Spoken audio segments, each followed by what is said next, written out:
नमस्कार दोस्तों, एक बार फिर से आपको आपके इस YouTube चैनल में आपका स्वागत है। अगर आप इस चैनल पर नए हैं और अगर आपने इस चैनल के कुछ वीडियोस देखे हैं, पसंद आए हैं तो कृपया उन्हें लाइक कर दीजिएगा और इस चैनल को सब्सक्राइब जरूर कर दें ताकि समय-समय पर आपके समक्ष और भी बेहतरीन वीडियोस बनाने का हमें मौका मिलता है।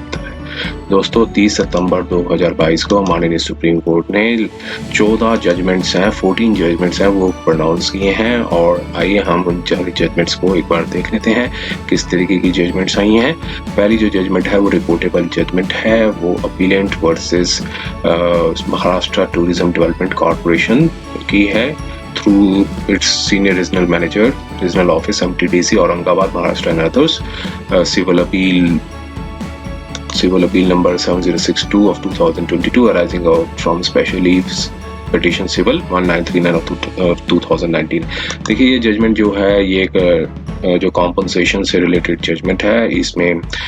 जो अपीलेंट्स हैं उनका जो लैंड था और यहाँ पर रिस्पॉन्डेंट हैं उन्होंने लैंड एक्विजिशन कर लिया था तो प्रॉपर नोटिफिकेशन के द्वारा, और जो कॉम्पनसेशन जो है वो अवार्ड की गई थी उस कॉम्पनसेशन से डिससेटिस्फाइड हुए थे तो फिर उन्होंने रेफरेंस कोर्ट में जो है वो पिटीशन फाइल की थी। रेफरेंस कोर्ट्स ने जो है कॉम्पनसेशन अवार्ड कर दी गई थी। तो उस रेफरेंस कोर्ट्स के ऑर्डर के अगेंस्ट में रिस्पॉन्डेंट ने आगे फर्स्ट अपील हाई कोर्ट में डाली थी। हाई कोर्ट ने जो है उनकी जो कॉम्पनसेशन इस ग्रांट में स्टे ग्रांट किया था कि जो 50% जो अमाउंट है कॉम्पनसेशन का वो डिपॉजिट करेंगे, और फिर इसके ये फिर बाद में जो आगे फिर एक और अपील डाली गई थी। फिर हाई में जो रिस्पॉन्डेंट है उन्होंने एक एप्लीकेशन लगाई थी हाई कोर्ट में, बॉम्बे हाई कोर्ट में, कि जो सुप्रीम कोर्ट का जो ऑर्डर आया हुआ है वो सिर्फ एंटायर कॉम्पोजिशन के लिए नहीं बोला गया था, जो अमाउंट जो है 50% की कॉम्पोजिशन के लिए था। थोड़े फैक्ट्स को हम देखते हैं फिर ताकि हम ज़्यादा अच्छे से बता पाएंगे। तो और फिर बाद में सुप्रीम कोर्ट ने है जो अलाउ कर दी थी अपीलेंट की अपील की हाई कोर्ट के ऑर्डर को मॉडिफाई कर दिए जाए। तो देखिए क्या था ये केस ये था कि रिस्पॉन्डेंट जो हैं अपीलेंट जो है वो रिस्पॉन्डेंट थे फर्स्ट अपील में, मीन्स जो बॉम्बे हाई कोर्ट में थी, और जो पेंडिंग थी high court of judicature Bombay Aurangabad bench में। और उन्होंने जो है अपील फाइल की थी, एग्रीवेट हुए थे ऑर्डर जो पास किया गया था civil appeal application number so and so in said appeal जो हाई कोर्ट के सामने उसके समक्ष पेंडिंग थी, और वे हाई कोर्ट ने अलाउ कर दी थी एप्लीकेंट मींस MTDC की जो अपील है उसको अलाउ कर दी थी, और कहा था कि ये वो जो अमाउंट जो है उन्होंने 1,37,50,547 जो दिया गया है वो इनहेंस कॉम्पोजिशन का वो जो इन्होंने डिपॉजिट किया वो विड्रॉ कर सकते हैं। तो एक एप्लीकेशन अलाउ करती थी, उसके ऊपर जो है ये अपील डाली गई थी। और फिर यहाँ पर नटशेल में ये है कि जो एप्लीकेंट हैं वो MTDC थे बिफोर द हाई कोर्ट, और उनको 50% जो अमाउंट ऑफ कॉम्पोजिशन है वो अवार्डेड की गई। जो एप्लीकेंट जो थे उन्होंने 50% अवार्ड की गई थी रेफरेंस कोर्ट में, वो ऑलरेडी डिपॉजिट कर दी थी 20 जनवरी 2017 को, जो कि हाई कोर्ट ने एक ऑर्डर दिया था बजाय 14 दिसंबर 2016 को। और ऑर्डर में ये बताया था कि सेट की ऑर्डर अभी अल्टर नहीं किया गया है एनी कोर्ट में, और जो MTDC ने कहा था कि जो अमाउंट है वो मिस्टेकली डिपॉजिट कर दिया 1,37,50,547, और वो इंटाइटल्ड है वो विड्रॉ करने के लिए। और जो अपीलेंट है उन्होंने रिजर्वेशन दी थी हाई कोर्ट में कि जो ऑर्डर पास हुआ था 29 जनवरी 2018 को सिविल अपील नंबर 100 में, और वो ऑर्डर मॉडिफाइड हो गया है, उसे मॉडिफाई कर देना चाहिए बिकॉज दिस कोर्ट, क्योंकि वो कोर्ट ने डायरेक्शंस दिए, माननीय कोर्ट ने डायरेक्शन दी कि 50% of the amount of composition है विद सिक्योरिटी के साथ डिपॉजिट करें और रिमेनिंग 50% है विदाउट सिक्योरिटी के साथ डिपॉजिट करें। तो इससे जो इम्पिंज्ड ऑर्डर आया हाई कोर्ट का जो चैलेंज किया गया था इस कोर्ट में 3 दिसंबर 2018 को, हाई कोर्ट ने एक्सेप्ट कर ली सबमिशन जो एप्लीकेंट की MTDC की थी, और अलाउ कर दिया कि जो अमाउंट जो डिपॉजिट किया है वो अपना विड्रॉ कर सकते हैं, जो उन्होंने 20 मार्च 2018 में किया था डिपॉजिट। तो बेसिक क्वेश्चन जो इस अपील में यहाँ पे आया है सुप्रीम कोर्ट में वो था कि 29 जनवरी 2018 का जो, और इसका जो इफेक्ट हुआ था ऑर्डर का 14 दिसंबर 2016 का, और जो सुप्रीम कोर्ट का जो ऑर्डर था 29 जनवरी 2018 का, जो कि 14 दिसंबर 2016 का जो हाई कोर्ट द्वारा पास किया गया है। और फिर अब पूरे फैक्ट्स पे बताया गया। फैक्ट्स क्या थे देखिए, 10 जो जुलाई 2000 में एक section 4 of land acquisition act के तहत एक नोटिफिकेशन इशू किया गया था डिस्ट्रिक्ट औरंगाबाद में सो लैंड में, और नोटिफिकेशन अंडर सेक्शन 6 था वो इशू किया गया ऑन 21/6/2001 को, और एक्विजिशन प्रोसीडिंग्स है वो स्टार्ट की गई थी, और अवार्ड जो था वो स्पेशल लैंड एक्विजिशन ऑफिसर द्वारा अवार्ड दिया गया और 21 जून 2004 को। उससे डिससेटिस्फाइड हुए अवार्ड के कॉम्पनसेशन को, उन्होंने जो स्पेशल लैंड एक्विजिशन का जो अवार्ड था उससे डिससेटिस्फाइड हुआ, उन्होंने फिर रेफरेंस कोर्ट में जो है वो केस डाला LAR नंबर सो वो पार्शियल अलाउड हो गया, और जो कॉम्पनसेशन थी वो एनहांस कर दी अपीलेंट की, और फिर उससे एग्रीवेट होके जो एप्लीकेंट मतलब जो गवर्नमेंट बॉडी है उन्होंने अपील डाली थी हाई कोर्ट में, फर्स्ट अपील नंबर सो, और उसमें जो एक नोटिस इशू हुआ इंटरलोकेटरी एप्लीकेशन जो अपीलेंट ने, तो हाई कोर्ट ने स्टे कर दिया,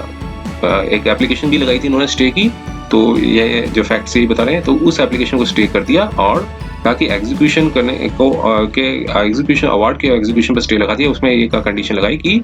जो एप्लीकेंट है वो 50% जो अमाउंट है वो डिपॉजिट करेंगे, और अलॉन्ग विद इंटरेस्ट जो होगा विद इन 12 वीक्स, जो भी अवार्ड हुआ है उसका इंटरेस्ट के साथ वो 12 वीक्स तक देंगे। और जो ऑर्डर आया था 14 दिसंबर 2016 का वो ये बताया गया है, और उस कंप्लायंस ऑर्डर के बाद एप्लीकेंट ने 50% जो अमाउंट है वो डिपॉजिट कर दिया हाई कोर्ट में, और जो प्रेजेंट अपीलेंट ने फाइल की सिविल एप्लीकेशन नंबर 100 कि वो जो अमाउंट डिपॉजिट किया वो विड्रॉ कर लें। विड्रॉ के लिए इन्होंने एप्लीकेशन मांगी की, और 7 जून 2017 को हाई कोर्ट ने ऑर्डर दिया एप्लीकेशन का कि जो एप्लीकेंट्स हैं वो इंटाइटल्ड हैं वो विड्रॉ कर सकते हैं 50% ऑफ द डिपॉजिटेड अमाउंट, और subject to the filing of undertaking, कि वो रीडिपॉजिट करेंगे अगर जरूरत पड़ेगी, तो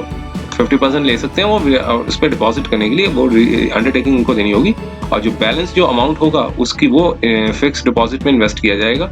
और इस ऑर्डर फिर वो जो ऑर्डर था वो यहाँ पर रिप्रोड्यूस किया गया है पूरा। अब उसे देखिए आगे बताया कि अपीलेंट रिजल्टेंट पोजीशन की ये थी कि जो 50% अमाउंट जो अवार्ड किया गया था रेफरेंस कोर्ट का वो डिपॉजिट किया गया बाय एक्वायरिंग एजेंसी ने,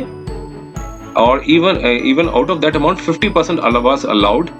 to be withdrawn by the claimants. तो टोटल 25% हुआ। देखिए 100 हुआ, मान के चले 100 का अगर 50% डिपॉजिट किया जाएगा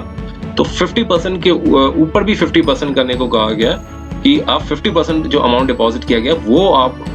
जो है उसमें से आप 50% आप ले सकते हैं। तो टोटल जो अपीलेंट्स के बाद जो है वो 25% कॉम्पनसेशन आई जो भी अवार्ड की गई थी रेफरेंस कोर्ट द्वारा, क्योंकि ये रेफरेंस कोर्ट ने जो अवार्ड किया है वो 100 मान के चलिए, तो अगर 100% में से 50% हाई कोर्ट ने कहा डिपॉजिट करो, अब उसमें से भी एप्लीकेशन लगा दी कि हमें ये विड्रॉ करना है, तो हाई कोर्ट ने कहा कि आप विड्रॉ कर सकते हैं, लेकिन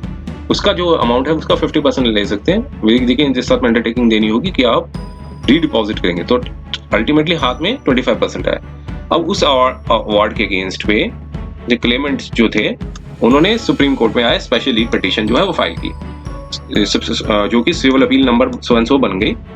और फिर जो कोर्ट के कंसिडरेशन में आया तो फिर डिस्प्यूटेड नहीं था इस ये मैटर की। एक और केस आया था, बीइंग द केस ये था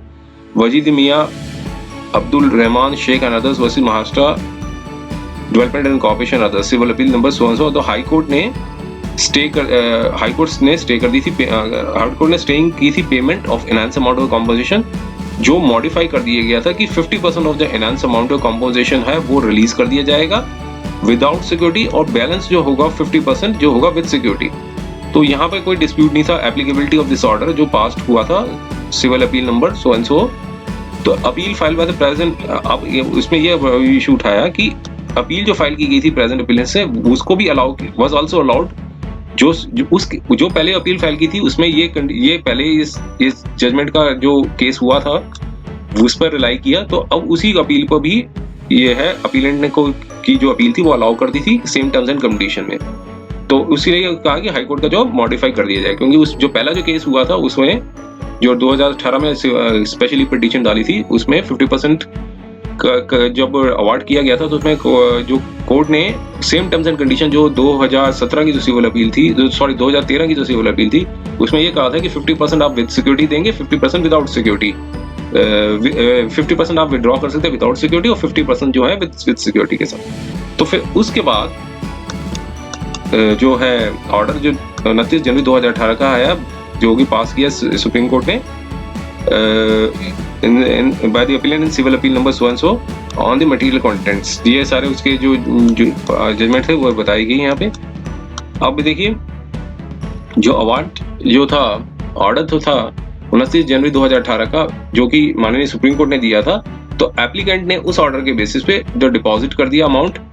1,37,50,547 हाईकोर्ट में 20 मार्च 2018 को। उसके बाद एक एप्लीकेशन जो है मूव कर दी हाईकोर्ट में कि वो कहा कि वो अमाउंट को विड्रॉ करना चाहते हैं, क्योंकि जो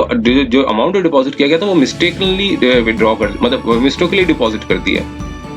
और उन्होंने कहा कि जो सुप्रीम कोर्ट का जो ऑर्डर था, सुप्रीम कोर्ट ने कोई डायरेक्शंस नहीं दी थी एप्लीकेंट एमटीडीसी को कि वो डिपॉजिट करें इंटायर कॉम्पोजिशन अमाउंट जो कि अवार्ड किया गया था रेफरेंस कोर्ट में। तो और इस डायरेक्शंस के बेसिस पे जो है हाई कोर्ट में डिपॉजिट किया गया अमाउंट को सुप्रीम कोर्ट में, मतलब जो ऑर्डर दिया था सुप्रीम कोर्ट द्वारा। तो हाई कोर्ट ने सबमिशंस को एक्सेप्ट कर लिया एप्लीकेंट की और ऑब्जर्व किया कि 29 जनवरी 2018 का जो अवार्ड था, सुप्रीम कोर्ट का ऑर्डर था जो पास बाय दिस कोर्ट, वो उसमें कोई ऐसी could not be read as a permission to the claimant to withdraw the entire compensation amount awarded by the reference court. तो हाई कोर्ट ने फिर अलाउ कर दी एप्लीकेंट की एमटीडीसी की कि वो जो अमाउंट जो डिपॉजिट किया गया है 20 जो डिपॉजिट किया उन्होंने 20 मार्च 2018 को, और उसकी जो ऑब्जर्वेशन है वो यहाँ लिख दी है पूरे ऑर्डर में। और फिर उसके बाद जो है आर्ग्यूमेंट, मतलब जो कंटेंशंस रखी गई। अब बाद में माननीय सुप्रीम कोर्ट ने हमने ऑर्डर दिया, ऑब्जर्वेशन दी कि मतलब ऑर्डर दिया कि हाई कोर्ट ने स्टे किया था एग्जीक्यूशन ऑफ अवार्ड का 29/3/2016 को। कंडीशन दी थी कि एमटीडीसी के कि वो 50% अमाउंट है कॉम्पोजिशन विद इंटरेस्ट के साथ देंगे। 1 फरवरी 2017 को एप्लीकेंट ने डिपॉजिट कर दिया था कॉम्पोजिशन अमाउंट, और 7 जून 2017 को हाई कोर्ट ने परमिशन दी थी कि वो 50% जो अमाउंट है वो डिपॉजिट जो है क्लेमेंट ले सकते हैं, कि अंडरटेकिंग दे कि रिमेनिंग जो अमाउंट जो होगा वो, और साथ में अंडरटेकिंग के साथ कहा कि वो 50% ले सकते हैं और बाकी जो रिमेनिंग अमाउंट है वो फिक्स डिपॉजिट में लगाया जाएगा पैसा। उस कोर्ट में उसको ऑर्डर को चैलेंज किया गया और कोर्ट ने ऑर्डर पास किया, जो कि ऊपर बताया जा चुका है। तो यहाँ पे ये चीज निकाली कि इट अपीयर्स ओनली कि सेट ऑर्डर जो था, डिस्पर्सल ऑर्डर था, वही चैलेंज किया गया इस कोर्ट द्वारा। इस कोर्ट में प्रिंसिपल ऑर्डर जो था वो क्वेश्चन में नहीं है, जो बताया गया था 15% डिपॉजिट करें। तो इस कोर्ट जो है वो रिलेट्स करेगी जो डिस्पर्सल अमाउंट को। तो यहाँ पे देखिए, यहाँ बताया कि अपीलेंट जो है वो 50% जो डिपॉजिट अमाउंट है विदाउट सिक्योरिटी और बैलेंस 50% था विद सिक्योरिटी के साथ। अब उस ऑर्डर को मतलब बताया गया कि 29 जनवरी 2018 का जो माननीय सुप्रीम कोर्ट का जो दोबारा से ऑर्डर आया था, जो पिछला ऑर्डर था जो उसमें रिलाई किया गया था, ये सिचुएशन जो तब उस सिचुएशन टोटली डिफरेंट थी। जो उसमें अब सबमिशन जो है एप्लीकेंट एमटीडीसी के एक्सेप्ट नहीं की जा सकती है, क्योंकि observation of the high court and this court जो related to the disbursable amount of the composition, not to the entire amount, enhanced amount of the composition. और फिर जो है अपील जो है मतलब जो एक्सेप्ट कर ली, और उसमें कोर्ट में ये कहा कि 50% तब के साथ में डिपॉजिट करने को बोला था, 50% विदाउट सिक्योरिटी के साथ, मतलब जो है रिलीज करने को बोला था कि सब 50% जो है वो सिक्योरिटी के साथ रिलीज करने को। तो रेफरेंसेस कई आए कोर्ट में, और क्योंकि अब हाई कोर्ट ने परमिशन दी थी 25% की कॉम्पोजिशन विदाउट सिक्योरिटी और 25% सॉल्वेंट सिक्योरिटी, तो court referred in an orders passed in civil appeal number 100 the case of present appeal allowed in the special terms and, उसको अपील को अलाउ कर दिया गया था। और फिर देखिए यहाँ पे बताया कि हाई कोर्ट ने डायरेक्शंस दी थी 50% deposit to be placed in cumulative fixed deposit for the period of 5 years and balance to be amount to be by the claimants. तो हाई कोर्ट ने अलाउ कर दी क्लेमेंट्स को विड्रॉ करें 50% with deposit करें। अब taking the note of the given fact and situation, तो Clements जो है वो पोजीशन में नहीं थे कि वो सिक्योरिटी डिपॉजिट कर सके, तो इसलिए इस कोर्ट ने डायरेक्शंस दी थी कि द एंटायर अवार्डेड जो अमाउंट है बिफोर द हाई कोर्ट और and allowed 25% of the deposit amount to be withdrawn by the claimants without security. तो इसलिए कोर्ट ने ये डायरेक्शंस दी थी क्योंकि वो क्लेमेंट जो हैं वो सिक्योरिटी नहीं डिपॉजिट कर सकते थे, तो इसलिए कोर्ट ने डायरेक्शन दी कि सारा जो अमाउंट है वो डिपॉजिट करें और 25% जो डिपॉजिट अमाउंट है विदाउट सिक्योरिटी क्लेमेंट ले सकें और रिमेनिंग 75% जो है वो एक क्यूमुलेटिव फिक्स्ड डिपॉजिट के लिए लगाएं for the period of 5 years। और तो ये केस है प्रोसीड किया गया ऑन फ्लेक्स में और it's can not be held कि कोर्ट ने एक इनफ्लेक्सिबल रूल दे दिया था इन जिसकी हर केस में वो एप्लीकेबल होगा, तो कि Clement would be entitled only 25% of the award of the compensation. Her case में ऐसा कोई फ्लेक्सिबल रूल नहीं दे दिया था कि ऐसे एक्सेप्ट किया जाएगा। तो ऐसे कंडीशन को सर रिलाई करते हुए और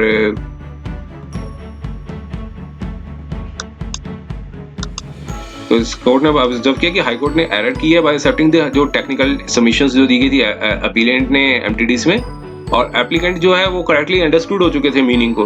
कि ऑर्डर क्या था फर्स्ट इंस्टेंस पे। और इसके बाद भी जो है इसलिए कि वो कि द सेकंड थॉट कि late attempt to withdrawal the said amount was required to be rejected. तो इस केस में फिर पूरा यही बताया कि जो इम्पिंज्ड ऑर्डर जो था हाई कोर्ट का उसको सेट असाइड कर दिया और अपीलेंट एप्लीकेशन फाइल की थी कि वो विड्रॉ करनी है, जो उन्होंने अमाउंट जो कॉम्पोजिशन जो दी हुई है उसको विड्रॉ कर लें, उसको रिजेक्ट किया गया और नो कॉस्ट पे। तो ये थी, देखिए थी पहली जजमेंट। आइए हम दूसरी जजमेंट को देखते हैं। और ये दूसरी जो जजमेंट है ये एक कंपैशनेट अपॉइंटमेंट से रिलेटेड जो जजमेंट है, state of Maharashtra and other versus respondents, और ये सिविल अपील 6938 ऑफ 2022। इस केस में ये हुआ था कि ओरिजिनल एप्लीकेशन जो ट्राइब्यूनल में एडमिनिस्ट्रेटिव ट्राइब्यूनल में रिस्पोंडेंट की अलाउ कर दी थी और हाई कोर्ट ने भी कंफर्म कर दी थी, लेकिन माननीय सुप्रीम कोर्ट ने सेट असाइड कर दिया था हाई कोर्ट के और ट्राइब्यूनल के ऑर्डर को। तो जो रिस्पोंडेंट्स थे वो एक डिसीज्ड कोई गवर्नमेंट एम्प्लॉय की डिसीज्ड लीगल हेयर्स थे, उन्होंने क्लेम की थी कि कॉम्पनसेटेड अमाउंट जो अपॉइंटमेंट है उन्हें दी जाए, और लेकिन जो ट्राइब्यूनल ने अलाउ कर दिया था, हाई कोर्ट ने भी अलाउ कर दिया, लेकिन सुप्रीम कोर्ट ने माननीय सुप्रीम कोर्ट ने इस ऑर्डर को सेट असाइड कर दिया। आइए थोड़े फैक्ट्स को देख लेते हैं और क्या लॉ था, लीगल इश्यूज था वो डिस्कस किए थे। देखिए यही बताया कि जो जजमेंट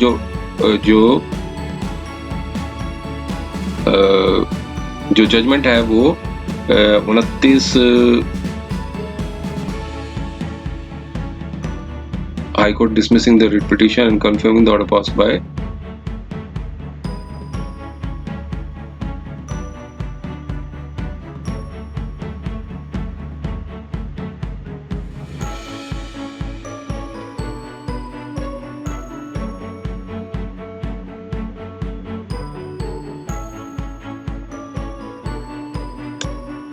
क्योंकि अब जो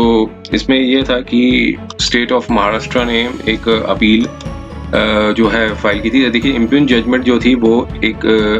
7 जनवरी 2019 की थी, जिसमें high court of judicature against in Bombay writ petition so number, और हाई कोर्ट ने डिसमिस कर दी थी रिट पिटीशन को और कंफर्म कर दिया था order pass by the Maharashtra administrative tribunals. Means respondent का जो ओरिजिनल एप्लीकेशन अलाउ कर दी थी और उस ऑर्डर के अगेंस्ट में महाराष्ट्र ने आगे रिट पिटीशन डाली थी। रिट पिटीशन ने को भी उनकी जो महाराष्ट्र की रिट पिटीशन थी वो डिसमिस कर दी थी और फिर सुप्रीम कोर्ट में यहाँ पर आए थे अगेंस्ट दैट ऑर्डर के। तो यहाँ पे जो स्टेट ऑफ महाराष्ट्र है वो प्रिंसिपल सेक्रेटरी हैं थ्रू वाटर सोर्स डिपार्टमेंट, उन्होंने यहाँ पर अपील फाइल की थी। और फैक्ट्स ये थे कि जो फादर थे रिस्पोंडेंट के वो क्लरिकल कैडर में थे, अपीलेंट फिर वो मतलब जॉब में ही उनकी जो है डेथ हो गई थी। फिर उनके बाद जो वाइफ है वो अपॉइंटेड हुई थी कॉम्पैशनेट ग्राउंड पे, वो भी उनकी भी डेथ हो गई थी सर्विस में। उनके बाद जो एल्डर सिस्टर थी जो उन्होंने एप्लीकेशन दी थी कि अपॉइंटमेंट कॉम्पैशनेट ग्राउंड पे दी जाए, लेकिन जो अथॉरिटी ने जो है कम्युनिकेशन दी थी 18/8/2011 को, और इस ग्राउंड पे कि वो एक मैरिड डॉटर है तो इस ग्राउंड पे कॉम्पैशनेट अपॉइंटमेंट नहीं दी जा सकती है। और फिर इसके बाद स्टेट गवर्नमेंट ने एक सर्कुलर इशू किया था 26 फरवरी 2013 को, और उसमें बताया था कि जो अपॉइंटमेंट है, एम्प्लॉयमेंट है, किसी भी लीगल हेयर को दी जा सकती है और रिप्रेजेंटेटिव्स जो भी डिसीज्ड गवर्नमेंट है 7 को ऑन कॉम्पैशनेट ग्राउंड्स पे दी जा सकती है। अब उसके बाद जो रिस्पोंडेंट है जो कि एक मैरिड डॉटर थी डिसीज्ड एम्प्लॉय की, तो उन्होंने एक अप्लाई अपॉइंटमेंट कंपैशनेट ग्राउंड पे जो है वो अप्लाई किया और जो रिप्रेजेंटेशन दी थी 12 मार्च 2013 को। और रिस्पोंडेंट जो थी अब वो सेकंड मैरिड डॉटर थी और एप्लीकेशन जो थी वो पहले ऑलरेडी रिजेक्टेड हो चुकी थी 2011 को। और इसके बाद भी जो है 23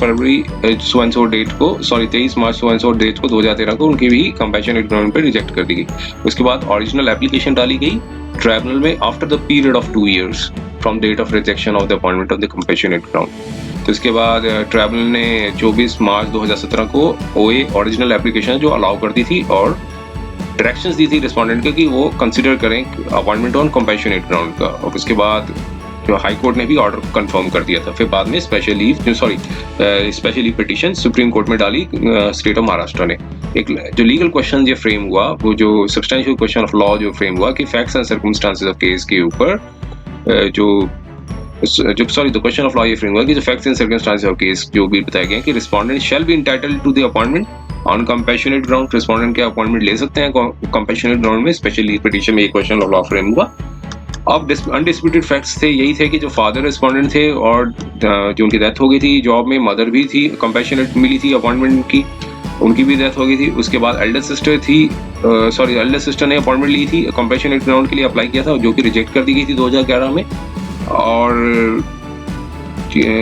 उसके बाद कि वो मैरिड जो है डॉटर है और उसके बाद 7 साल के बाद 7 साल की मदर के बाद रिस्पोंडेंट ने भी एक एप्लीकेशन दी कि अपॉइंटमेंट के लिए कंपैशनेट ग्राउंड में 2013 में मतलब ये अपॉइंटमेंट 2013 में मतलब लगाई, फिर मतलब अप्लाई किया था। फिर उसके बाद अब यहाँ पे कोर्ट ने बताया कि एक कोर्ट ने लॉ ले डाउन किया कंपैशनेट ग्राउंड का on the death of the deceased employee. वो एक रिसेंट डिसीजन आया है director of treasuries in Karnataka and other versus Soumyashree 2021 SCC online SC 701। और इसमें प्रिंसिपल्स जो है governing the grant of the appointment of the compassionate ground के बारे में बताया गया है इसमें। और फिर उसके बाद जो कि इस डिसीजन को पहले आने से पहले एक NC Santosh versus state of Karnataka 2020 का में ही एक डिसीजन आया था। उसमें कोर्ट ने समराइज किया गया था कि grant of the appointment on compassionate grounds पे कब दिया जा सकते हैं कि कंपैशनेट अपॉइंटमेंट जो है वो exception to the general rule होगा और कोई एस्पिरेंट का कोई राइट नहीं होगा कंपैशनेट अपॉइंटमेंट का। और जो अपॉइंटमेंट होगी पब्लिक पोस्ट की वो on the basis of the principles होंगे with article 40 and 60 of constitution of India के तहत लिए जाएंगे। और जो फुलफिलिंग द नॉर्म्स होंगी स्टेट पॉलिसी और ऑन द सेटिस्फेक्शन और एलिजिबिलिटी क्राइटेरिया। तो ये सारे उन्होंने क्वेश्चन फ्लॉ जो मतलब सारी जो गाइडलाइंस जो बताई गई थी उसमें। अब उसके बाद बताया कि कोर्ट ने कैटिना ऑफ द डिसीजंस के बाद जो वैकेंसीज जो है पब्लिक पोस्ट की गवर्नमेंट वैकेंसी जो है इक्वल अपॉर्चुनिटी भी देनी चाहिए ऑल एस्पिरेंट्स को, जो कि आर्टिकल 14 and 16 ऑफ कॉन्स्टिट्यूशन से कंप्लाई करनी चाहिए। और कंपैशनेट ग्राउंड की जो अपॉइंटमेंट है वो एक एक्सेप्शन होगी ऑफ द सेट नॉर्म का। और कंपैशनेट ग्राउंड जो है कंसेशन होगी, नॉट ए राइट नहीं होगा किसी का। और ये सारे डिसीजंस जो है पहले जो रेफर किए उन सब डिसीजंस को। और देखिए अब फिर बाद में कहा कि जो लॉ जो ले डाउन किया गया था जो पहले डिसीजंस आए थे कंपैशनेट ग्राउंड अपॉइंटमेंट जो है एक्सेप्शन है जनरल रूल की। और डिपेंडेंट्स ताकि जो डिपेंडेंट्स है डिसीज्ड के एम्प्लॉय के, क्योंकि जो किसी एम्प्लॉय की डेथ हो जाती है वो अपनी फैमिली को हार्डनेस में छोड़ जाते हैं और पेनिट्री और विदाउट मीनिंग्स कोई लिवलीहुड नहीं होती। तो ऐसे केसेस में प्योर ह्यूमैनिटेरियन कंसिडरेशन दिया जाता है कि सेम सोर्स ऑफ लिवलीहुड जो है वो प्रोवाइड की जा सके, फैमिली वुड नॉट बी ताकि फैमिली को दिक्कत ना हो। तो ये होल ऑब्जेक्ट है ग्रांटिंग का कॉम्पनसेट एम्प्लॉयमेंट का। तो वो object is not to give such family a post much less post help by deceased. तो ये सारे लॉ ले डाउन किए गए थे। और केस ऑन द रिस्पोंडेंट को अब इस पॉइंट कंपैशनेट ग्राउंड पे अपॉइंटमेंट देना वो contrary to the object and the purpose of the appointment of the compassionate ground होगा। टोटली उससे मीन्स बताया कि टोटली ऑपोजिट होगा ऑब्जेक्ट और पर्पस क्या है कंपैशनेट ग्राउंड का। तो रिस्पोंडेंट जो है कैन नॉट बी सेट की dependent on the deceased employ, the respondent can not be set to be the dependent on the deceased employ. तो ऐसे केसेस में जो बताया कि वो she is not entitled for appointment of the compassionate ground, कि after so many years के of death of the deceased employ के बाद वो डिपेंडेंट नहीं है। एक तो मैरिड थी, और सॉरी मैरिड का वर्ड नहीं लिखा यहाँ पे आपने ऑब्जर्वेशन नहीं है, यहाँ बताया कि काफी टाइम हो चुका है उनका, तो ये सारे contrary to the objection principle के अगेंस्ट है। तो इसलिए ट्राइब्यूनल और हाई कोर्ट ने एक सीरियस एरर्स की हैं और डायरेक्शंस दिए हैं अपीलेंट्स को कि वो अपॉइंट करें कंपैशनेट ग्राउंड का। जजमेंट एंड ऑर्डर जो पास किया गया वो कंफर्म कर दी थी हाई कोर्ट ने, और कि उसमें डायरेक्शन दी थी रिस्पोंडेंट को कि वो कंपैशनेट ग्राउंड्स में अपॉइंटमेंट दे आफ्टर इतने सालों के बाद। वो टोटली अनसस्टेनेबल होगा, और इस केस में जो है वो जो अपील अलाउ कर दी गई, और जो ऑर्डर्स पास किए गए थे वो हाई कोर्ट के और जो ट्राइब्यूनल के उसको क्वैश कर दिया और सेट असाइड कर दिया। तो ये थी देखिए दूसरी जजमेंट।